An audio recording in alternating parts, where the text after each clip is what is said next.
Assalamualaikum warahmatullahi wabarakatuh. Nama saya Muhammad Miftahur Rahman dari Universitas Internasional Semen Indonesia dengan NIM 20418110017. Di sini saya akan menjelaskan tentang gula bit dan proses pembuatan gula bit. Tidak banyak orang yang tahu tentang buah bit. Buah bit termasuk ke dalam jenis sayuran yang dikenal dengan nama akar bit atau bit merah. Bagian dari akar tunggangnya tumbuh menjadi umbi. Umbi bit berbentuk bulat menyerupai gasing, namun ada pula yang berbentuk lonjong. Bunganya tersusun atas rangkaian bunga yang bertangkai panjang dan banyak. Gula bit kini banyak diproduksi di Eropa, menggantikan gula tebu yang tidak dapat tumbuh di iklim dingin. Proses ekstraksi gula bit ini juga berlanjut di Amerika. Di Indonesia, umbi bit jarang digunakan dalam kuliner asli Indonesia. Sebagian besar masyarakat Indonesia mengenal bit sebagai obat alami, bukan sebagai sayuran. Terdapat dua varietas bit, yaitu bit merah dan juga bit putih. Bit merah umbinya berwarna merah tua, sedangkan bit putih umbinya berwarna merah keputih-putihan. Kemudian saya akan menjelaskan tentang kandungan gula pada buah bit. Bit merupakan tanaman yang umbinya mengandung sukrosa dalam jumlah yang tinggi. Bit secara langsung memiliki hubungan dengan beetroot, chard, dan fodder bit. Kandungan gula di dalam bit umumnya adalah 17% dari berat. Tetapi angka ini bergantung dari varietas dan juga bervariasi dari tahun ke tahun dan dari suatu lokasi ke lokasi lainnya. Kemudian saya akan menjelaskan tentang proses pembuatan gula bit. Pada proses pembuatan gula bit tidak diperlukan teknologi modern dan canggih, dan tahapannya juga tidak terlalu rumit. Tahap yang pertama yaitu persiapan bahan. Pada persiapan bahan, umbi bit biasanya dipanen di musim gugur atau awal musim dingin. Sebelum diolah menjadi gula, bit-bit tersebut dibersihkan dari kotoran dan dari daun-daunnya. Karena umbinya terletak di dalam tanah, otomatis umbi bit lebih kotor daripada batang tebu. Karena itu harus dicuci bersih untuk menjaga kebersihannya. Setelah yakin tidak ada lagi kotoran atau daun-daun yang menempel, umbi bit lalu dipotong menjadi irisan tipis-tipis untuk memudahkan proses ekstraksi. Setelah itu, masuk ke tahap kedua yaitu ekstraksi umbi bit. Pada ekstraksi umbi bit berlangsung dalam sebuah alat yang disebut diffuser.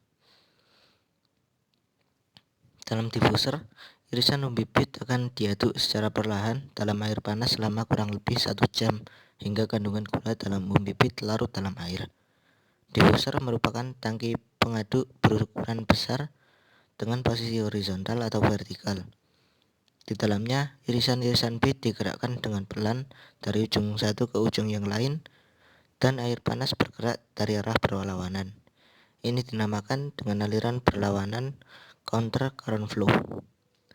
Pelan namun pasti air dari pengekstrakan menjadi larutan gula yang kental dan dinamakan jus.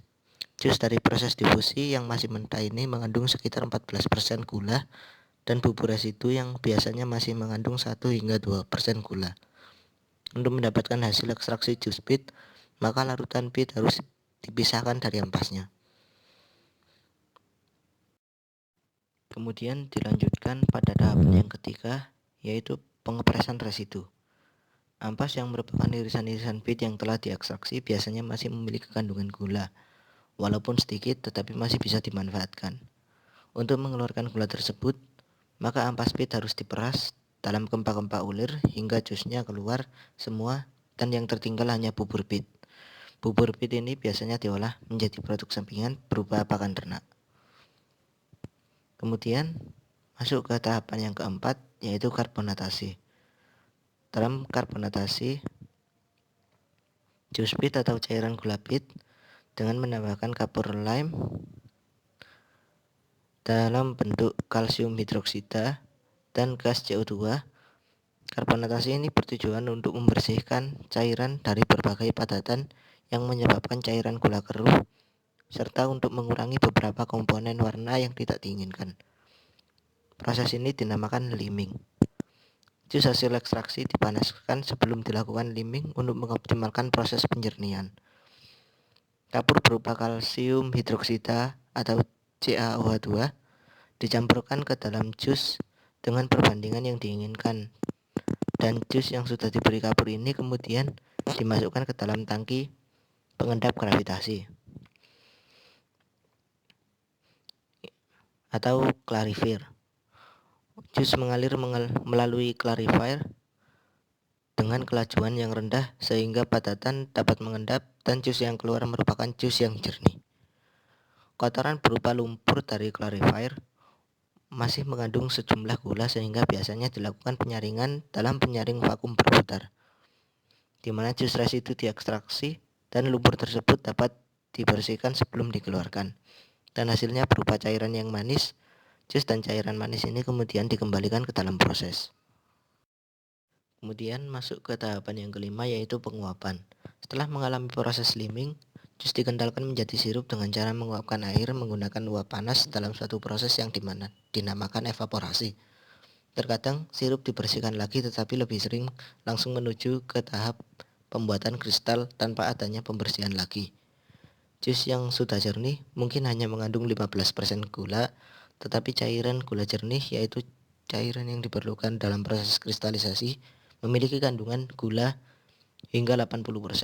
Evaporasi dalam evaporator majemuk yang dipanaskan dengan sistem merupakan cara yang terbaik untuk bisa mendapatkan kondisi mendekati kejenuhan. Kemudian masuk kepada tahap yang terakhir, yaitu pendidihan atau kristalisasi. Pada tahap akhir pengolahan, sirup ditempatkan ke dalam panci yang sangat besar untuk dididihkan. Di dalam panci ini sejumlah air diuapkan sehingga kondisi untuk pertumbuhan kristal gula tercapai. Pembentukan kristal diawali dengan mencampurkan sejumlah kristal ke dalam sirup. Sekali kristal terbentuk, kristal campur yang dihasilkan diputar di dalam alat sentrifugasi untuk memisahkan keduanya. Bisa diumpamakan seperti pada proses mencuci dengan menggunakan pengering berputar. Kristal-kristal tersebut kemudian dikeringkan dengan udara panas sebelum disimpan. Terima kasih telah memperhatikan video saya.